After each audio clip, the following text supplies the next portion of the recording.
Que boa surpresa, viu? Eu pensava que só a guitarra cantava, viu? Que boa surpresa. E quem é desse tempo não resistiu. Estou dizendo alguma inverdade? Você cantou junto, não foi? Você cantou junto. Graças a Deus, graças a Deus. E olha, eu quero também dizer obrigado aos irmãos e irmãs, essa gente que tem orado por nossa família. Eu tenho dito que ser pai de um autista é estar preparado para um dia sempre novo. Sempre uma nova batalha, sempre uma nova alegria, sempre um novo obstáculo, mas ao mesmo tempo uma certeza enorme do cuidado de Deus. Eu quero agradecer aos irmãos que oraram. Hoje, inclusive, a Cláudia não está conosco. Ele já iniciou hoje à tarde uma nova medicação para controlar possíveis convulsões.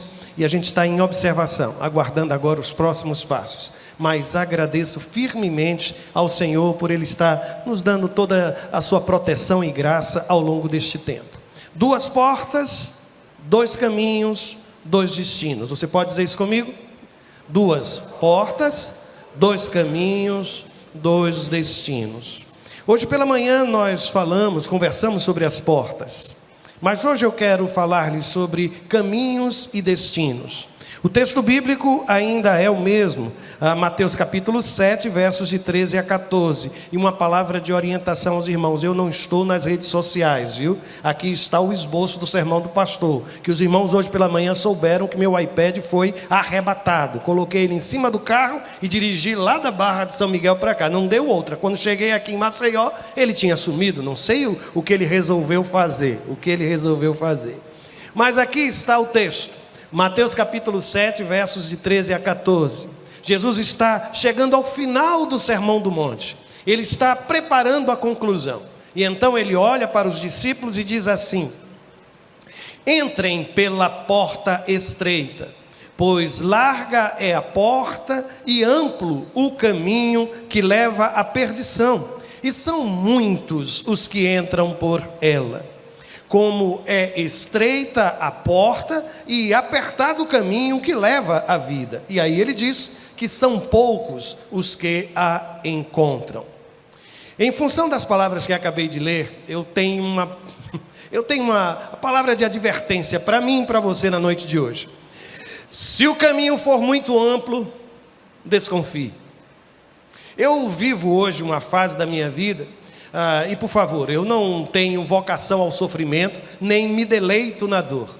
Mas sempre que tenho diante de mim algo que não parece ser tão difícil, algo que eu não precise usar da perseverança, eu costumo desconfiar, porque normalmente as coisas de Deus são desafiadoras, são maiores do que eu posso administrar, maiores do que eu posso controlar, maiores do que eu posso compreender. Por isso eu volto a lhe dizer, talvez por trás dessas palavras estejam aqueles adágios, né? Aqueles provérbios antigos, que dizem inclusive que quando a esmola é grande, pois bem, eu estou quase lá, eu estou lhe dizendo que à luz do que o texto está me mostrando, caminhos amplos, estradas largas, elas devem servir como um sinal de advertência, de pelo menos um sinal de cautela. E eu vou mostrar-lhes por quê. Você se recorda do caminho que foi trilhado por José até o momento em que ele chegou no palácio do governo lá no Egito? Foi um caminho estreito, difícil, marcado por muita provação, marcada por muita dor. Mas se por outro lado eu pensar no caminho de Judas, o caminho que levou Judas à morte foi um caminho recompensado. Ele chegou a receber 30 moedas de prata. É o que está escrito no texto sagrado. Eu vou mais longe, irmãos e irmãs. Você se recorda do caminho que levou Abraão até a terra da promessa? Também foi um caminho estreito. Um caminho onde o coração daquele homem sentiu o aperto. Porque é complicado demais você sair sem saber para onde vai. Deus não revelou a Abraão em momento algum para onde ele ia. E é por isso que eu volto a afirmar, o caminho que levou Abraão à terra da promessa foi marcado sim pelo desconhecido. No entanto, o caminho, por exemplo, que foi tomado pelo profeta Jonas, quando ele tentou fugir da vontade de Deus, da orientação de Deus, e Deus mandou que ele fosse a Nínive, ele comprou uma passagem, e naquela passagem estava escrito o destino. Vocês se lembram que o desejo dele era ir para a cidade de Tarsis? Coisa curiosa, ele sabia exatamente onde queria chegar, mas não chegou, porque Deus não abençoou o caminho da desobediência, irmãos. Eu posso sair de Ur dos Caldeus, sem saber para onde eu vou, mas o caminho da obediência ele é abençoado. Mas se eu sair e fugir da presença do meu Deus, ainda que eu intencione ir para Tarsis, compre a passagem, lá está escrito no bilhete, a passagem para Tarsis, a viagem não será bem sucedida. Eu vou adiante. Você se recorda do caminho que levou Jó a ter um profundo conhecimento de Deus? Ele chega a dizer que antes da aflição, antes da dificuldade, ele conhecia Deus só de ouvir. Mas depois que passou por tanta experiência de provação, ele diz: agora os meus olhos te veem. E este caminho foi um caminho marcado por muitas perdas. E a Bíblia vai falar que primeiro ele perdeu coisas, depois perdeu pessoas a quem amava, depois perdeu a saúde. E foi neste processo, neste caminho estreito, neste caminho apertado, que ele teve o gozo de conhecer mais profundamente a face de Deus. Mas você se recorda do caminho oferecido por Satanás a Jesus, no episódio da tentação, quando ele disse: olha, isto tudo você vai receber, se prostrado me adorares. Aquele foi um caminho marcado ou sugerido, marcado por recompensas. É por isso que eu vou voltar àquela afirmação anterior. Quando você perceber que tem diante de si um caminho amplo demais, um caminho que não vai convidar você a dobrar os joelhos, que você tiver diante de você um caminho em que você não vai precisar parar e ler a palavra para ouvir Deus falando a sua vida, um caminho que não vai fazer com que você se sinta pequeno demais para a função ou para a missão que Deus está colocando diante de você. Todas as vezes que você perceber algo assim, seja cauteloso, seja cautelosa, porque caminhos largos nem sempre são sinais, ou nem sempre são caminhos cuja mão de Deus esteja conduzindo a sua vida. Eu fico imaginando na vida de Davi, algo bem curioso, irmãos, é que quando ele caminhou em direção ao trono de Israel, ele viveu provavelmente os momentos mais difíceis de sua vida pessoal. O caminho que levou Davi até o trono de Israel foi um caminho marcado por muita perseguição. Ele precisou fugir do rei Saul. Por diversas vezes ele inclusive se refugiou em território inimigo. Mas o caminho tomado pelo mesmo Davi na direção de Batseba, o texto sagrado vai me dizer que foi um caminho, a princípio, marcado pelo prazer. O mesmo homem, em um momento, experimentou o caminho das dificuldades, da perseguição. Em um outro momento da sua vida, lá estava ele atravessando ou trilhando um outro caminho, buscando agora o seu prazer. E você conhece o resultado e o final dessa história. É por isso que eu volto a lhe dizer: sempre que você perceber um caminho extremamente largo diante dos seus olhos, dobre os seus joelhos. Sempre que você perceber algo assim, porque muitas vezes nós somos testados e provados, não é na escassez, irmãos, mas na fartura. Algumas vezes nós somos tentados, não é com promoção, mas é com o desemprego. E é nestas horas que a gente precisa perceber que eu posso ser tentado tanto de uma quanto de outra forma. E sinceramente eu não sei lhe dizer qual das duas experiências de provação é mais séria, é mais difícil de vencer. Por isso, permaneça vigilante. Permaneça vigilante. Aliás, eu comecei a pensar sobre algumas características perigosas destes caminhos amplos, destes caminhos largos. E a primeira delas, eu pensei na palavra distração. Eu sou pai de um autista, você sabe disso.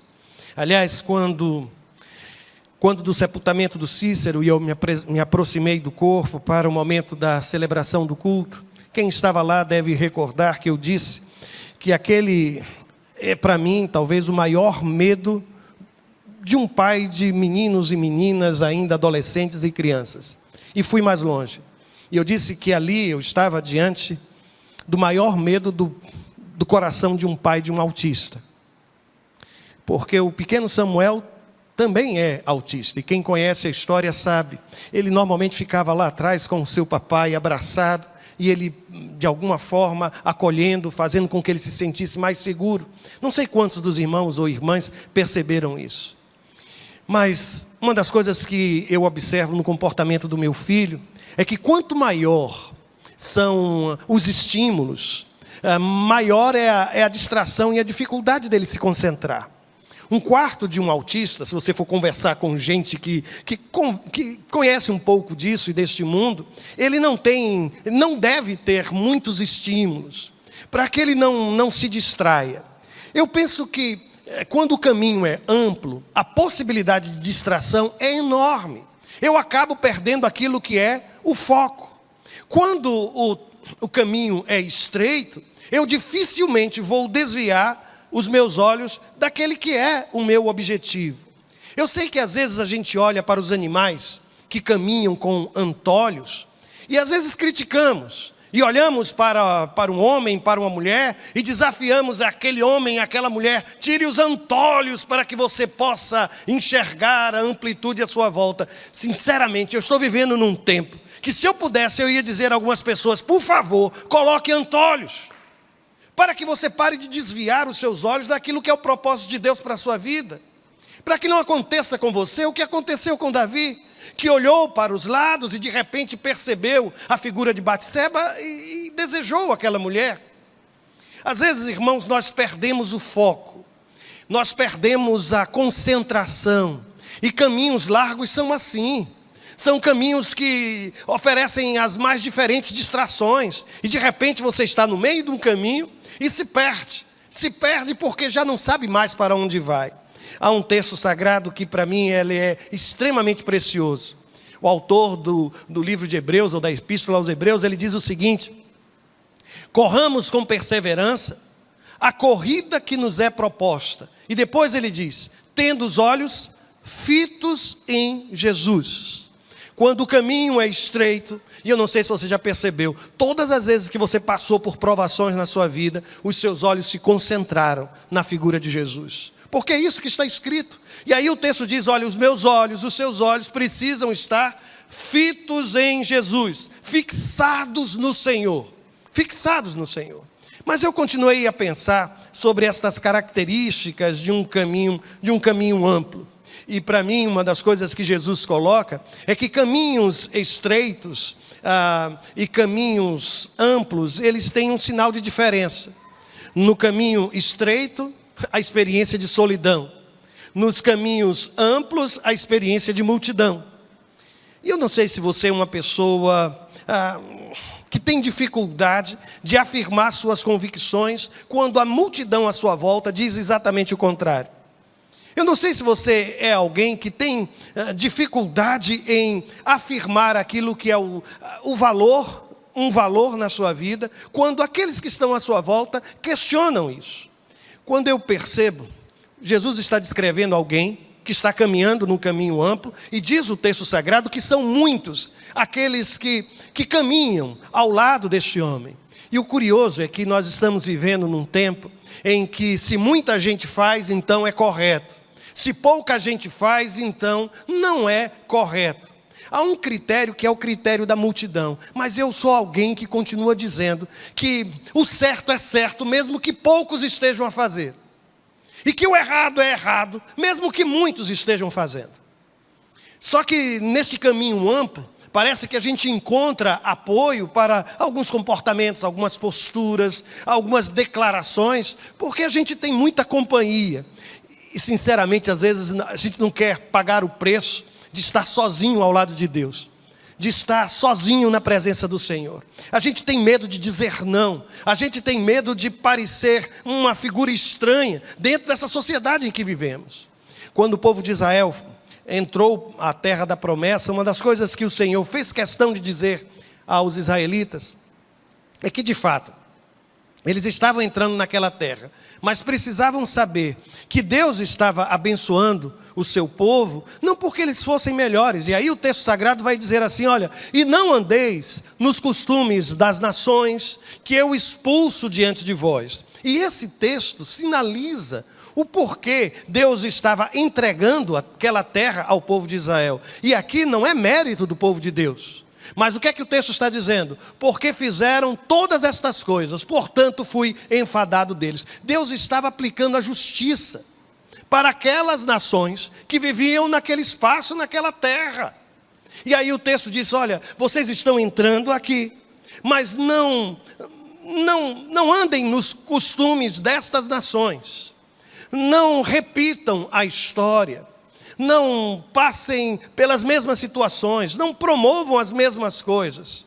Eu vou lhe dizer que quando a gente caminha no caminho amplo, quando a gente olha à nossa volta e vê tanta gente fazendo, a maior tentação, ou a tentação primeira, é achar que é normal, que é assim mesmo, que não tem nada a ver, que todo mundo faz, e por que eu vou me privar de tal coisa? É neste momento que eu preciso lhe dizer o que disse hoje pela manhã. Eu sei que o discurso não parece simpático, mas Jesus está me dizendo, e a você também, que só existem duas portas, só existem dois caminhos, não existe, escute, não existe uma terceira via, não existe uma outra forma. Ou é de Deus ou não é de Deus. E se Deus não for tudo na sua vida, Ele não será absolutamente nada. Só que o texto continua. E eu continuei a pensar sobre características deste caminho amplo. E eu confesso que eu fiquei pensando em várias palavras. E a que me veio ao coração foi essa ideia da imutabilidade. O que é que eu quero dizer com isso? É provável que você já tenha proferido, quem sabe, a sentença mais tola que um homem e uma mulher pode proferir. Eu não mudo. E normalmente frases assim são ditas em um momento de tensão, de uma conversa tensa, especialmente com um companheiro, com a companheira. Eu não mudo, você me conheceu deste jeito, eu fiz questão de mostrar a você quem eu era. Eu vou lhe dizer que somente uma pessoa é imutável, e este é Deus. Deus, Ele é imutável porque Ele é perfeito. Ah, pastor, mas deixa eu lhe dizer, olha, tem fotos suas antigas? Pode observar, você já mudou bastante. As suas feições mudaram. Eu sei que você não gostaria que isso tivesse acontecido, mas mudou. Os cabelos já não caíram, já não são pretos, exceto das mulheres, que ficam louras, não é? É algo impressionante. É algo impressionante, irmãos. Tudo muda. E a gente observa que... Aliás, eu tenho um amigo que ele diz que tem uma determinada idade que a gente olha para a barriga, ou desiste de lutar ou aceita. Ou desiste de lutar ou aceita. Mas quando eu afirmo tais coisas... É porque quando, da experiência da porta, que nós trabalhamos tanto hoje pela manhã, todo aquele momento de início da caminhada foi um convite à mudança.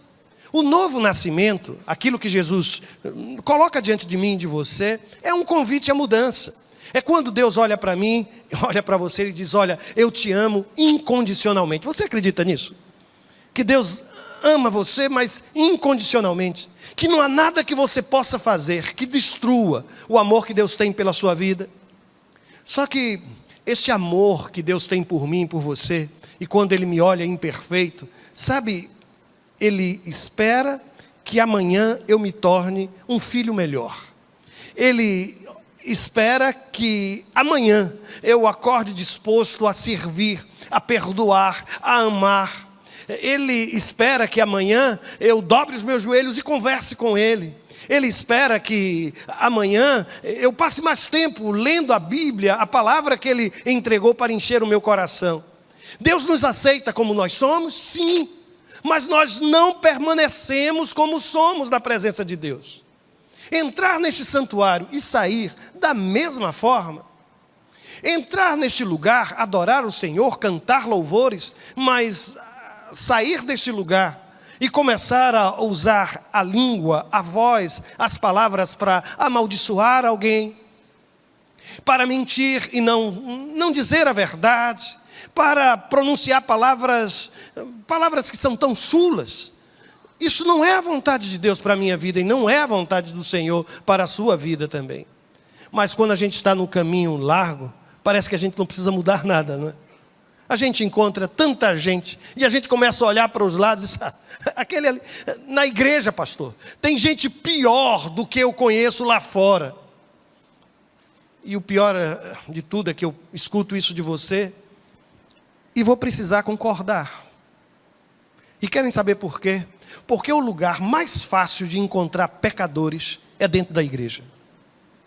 Porque todos nós que entramos aqui, passamos pela porta e olhamos para Deus e dizemos, Senhor, que meu caminho a partir daqui seja um caminho de mudanças. Um caminho de mudanças. Aliás, eu trouxe aqui também um texto da palavra de Lucas capítulo 14. E Jesus aqui, mais uma vez, ele é extremamente contundente. Porque ele olha para mim e para você e diz o seguinte, da mesma forma, qualquer de vocês que não renunciar a tudo o que possui, não pode ser meu discípulo. Há uma força tão grande, irmãos, quando a palavra diz renunciar a tudo. E há uma outra força tão grande quando a palavra diz assim, não pode. O que Jesus está dizendo é que não pode. Por maior que seja seu esforço para acomodar isso, eu preciso lhe dizer, não pode. Ser discípulo do Senhor significa renunciar tudo. É passar pela porta, caminhar a cada dia, promovendo mudanças.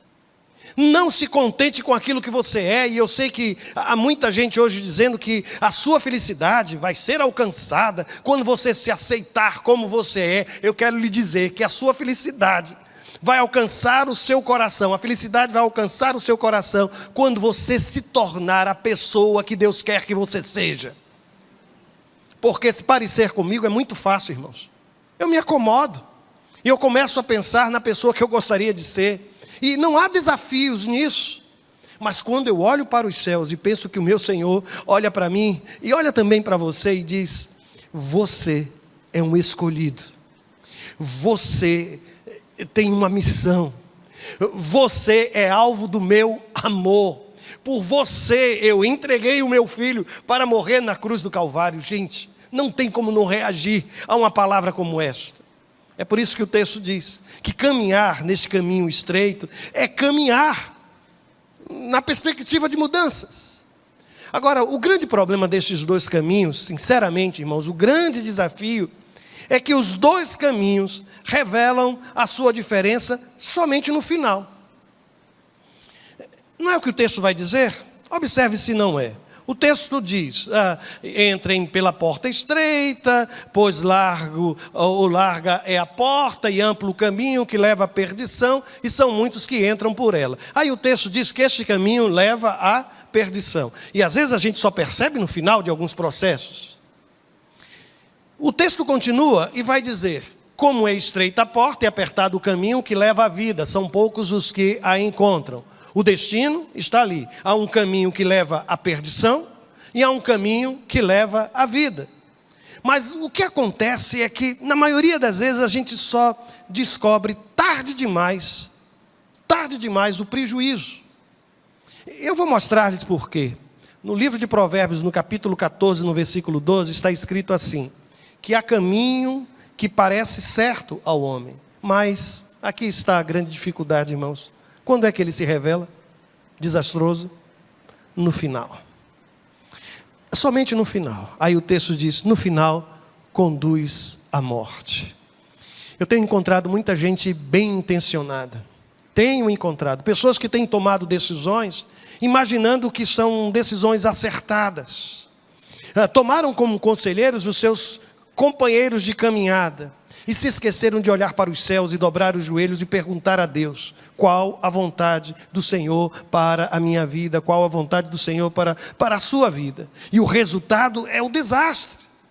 É por isso que eu quero insistir, observe aquilo que está escrito, porque nós estamos vivendo um tempo em que parece certo, ou a minha opinião a respeito de... Recentemente eu vi uma discussão teológica em que um teólogo renomado traçava uma explicação fundamentada sobre um determinado texto da palavra, e depois ele dizia, ou afirmava que existe uma explicação mais popular que não coincide com aquilo que é o propósito do texto. E de repente alguém se levantou e fez o seguinte comentário: eu entendo, eu até concordo com o que está sendo dito, mas cada um interpreta a Bíblia do jeito que quiser. E eu prefiro ficar com aquilo que eu cultivei, eu aprendi até aqui e ponto final. E fechou a discussão. Porque hoje existe uma coisa extremamente perigosa. Não é mais o contraste entre a verdade e a mentira. É o contraste entre a verdade e a minha verdade e a sua verdade. E isso tem transformado relacionamentos, tem transformado a percepção da fé, da espiritualidade, da pessoa de Jesus. É por isso que nesse texto sagrado nós aprendemos a importância da cautela. Mas durante esse tempo todo eu vim falando sobre a bênção que é um caminho apertado, não é, irmãos? Um caminho estreito. E eu não sei se você tem passado por caminhos assim. Tem alguém aqui, será, passando por situações de aperto, se sentindo espremido, passando com dificuldades, ralando o corpo, mas com a perspectiva e o foco e a certeza de que precisa avançar. Eu vou lembrá-los uma história que para mim é apaixonante. Ela acontece no período do êxodo do povo de Israel. O povo de Israel estava sendo obrigado a fabricar tijolos para as grandes construções no Egito. E eles eram massacrados, eles eram oprimidos, os feitores estabeleciam metas de produção. Só que de repente Deus levantou Moisés. E Moisés foi ao encontro de Faraó e disse que Deus dos céus, o Deus dos céus, estava convidando o seu povo para sair do Egito e cultuá-lo lá no deserto. Que aquele período ali no Egito tinha chegado ao fim. Eu não sei se você se recorda, mas a primeira reação de Faraó foi terrível. Porque aquilo que já era difícil se tornou pior. E aí tem um texto que eu queria que você prestasse atenção nessa história. Êxodo capítulo 5, verso 13. A Bíblia diz que, enquanto isso, os feitores, e essa é a tradução da Nova Versão Internacional, pressionavam. Só que as traduções mais clássicas, ao invés da palavra pressão, usa a palavra aperto. E diz assim, apertavam ainda mais o povo de Deus, dizendo o seguinte: completem a mesma tarefa diária que lhe foi exigida quando tinham palha. Eles disseram, a partir daqui, vocês vão continuar produzindo a mesma quantidade de tijolos, só que nós não vamos fornecer palha para vocês. Vocês vão produzir a mesma quantidade e vão se virar para procurar mais palhas. Para quem você acha que sobrou essa história? O povo de Israel começou a ficar indignado com Moisés. E disse, está vendo? A situação estava ruim, nós já vivíamos no aperto, a situação piorou depois que você se levantou e foi falar com o faraó. Posso lhe dizer uma coisa? Algumas vezes, as soluções de Deus para a minha vida e para a sua vida são precedidas por um momento de aperto ainda maior. Que coisa boa de ouvir, não é, gente? Está difícil? Ficou pior um pouquinho? Que coisa boa. Quem sabe já é o início do resgate, do êxodo, da libertação.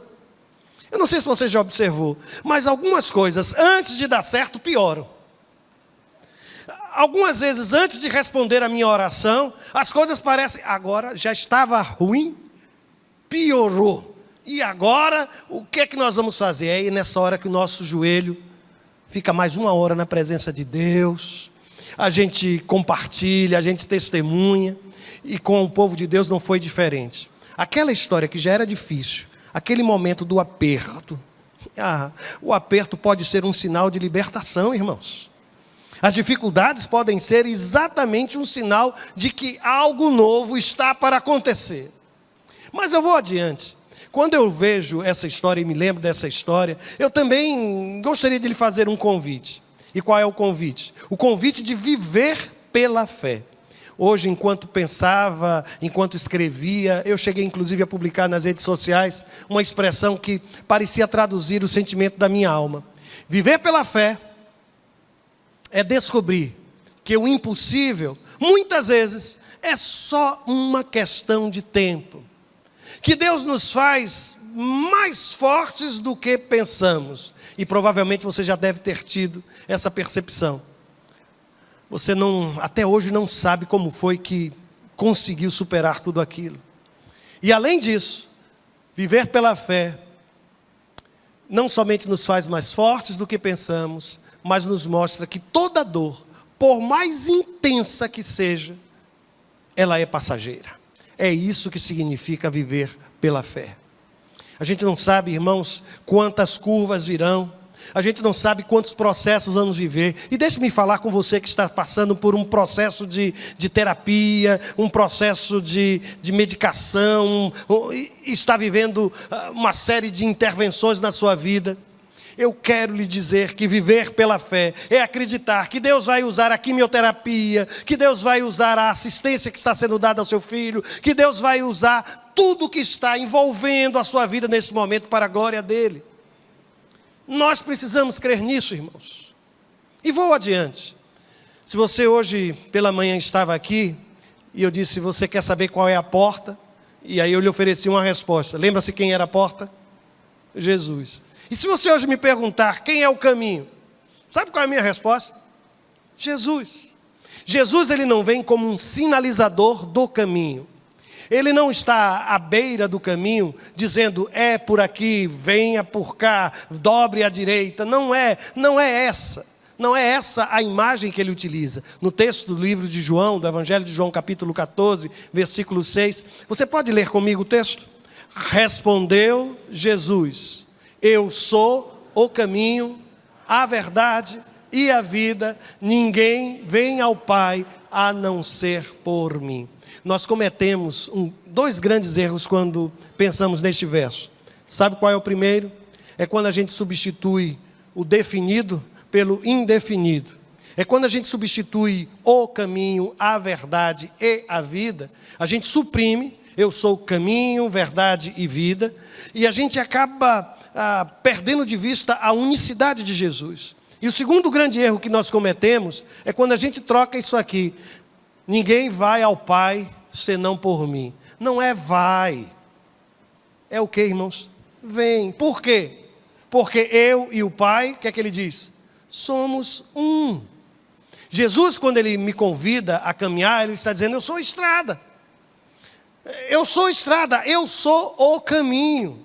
A minha vida agora vai precisar ser pautada, direcionada, dirigida, inspirada pela vida do próprio Cristo. Viver o Evangelho é dizer o que o apóstolo Paulo, certa ocasião, disse, e agora vivo não mais eu, mas Cristo vive em mim. Por isso eu sei que é desafiador. Eu sei que às vezes a gente fica imaginando que a gente poderia ter um pouco mais de espaço, de mobilidade. Às vezes a gente reclama porque o caminho está estreito. Às vezes a gente reclama porque a gente olha para os lados e descobre que alguém parece levar uma vida tão mais confortável. E você olha e diz, meu Deus, eu tenho procurado ser uma pessoa íntegra, tenho vivido aos teus pés, mas quando eu olho para o lado e vejo algumas pessoas que têm dado as costas ao Senhor, que têm dito blasfêmias ao teu nome, e parecem que vivem confortavelmente, isso me traz revolta, meu Deus. Eu quero lhe dizer, o Senhor é o seu caminho, e fora de Jesus não há qualquer perspectiva de vida, e de vida em abundância, e de vida em plenitude. Eu quero desafiar você, neste momento, a buscar em Deus a força que você tanto tem em oração clamado, em oração suplicado. Eu sei que a vida nem sempre é fácil, e a vida nem sempre também é justa. Mas uma coisa eu sei, o caminho que trilhamos atende pelo nome de Jesus de Nazaré.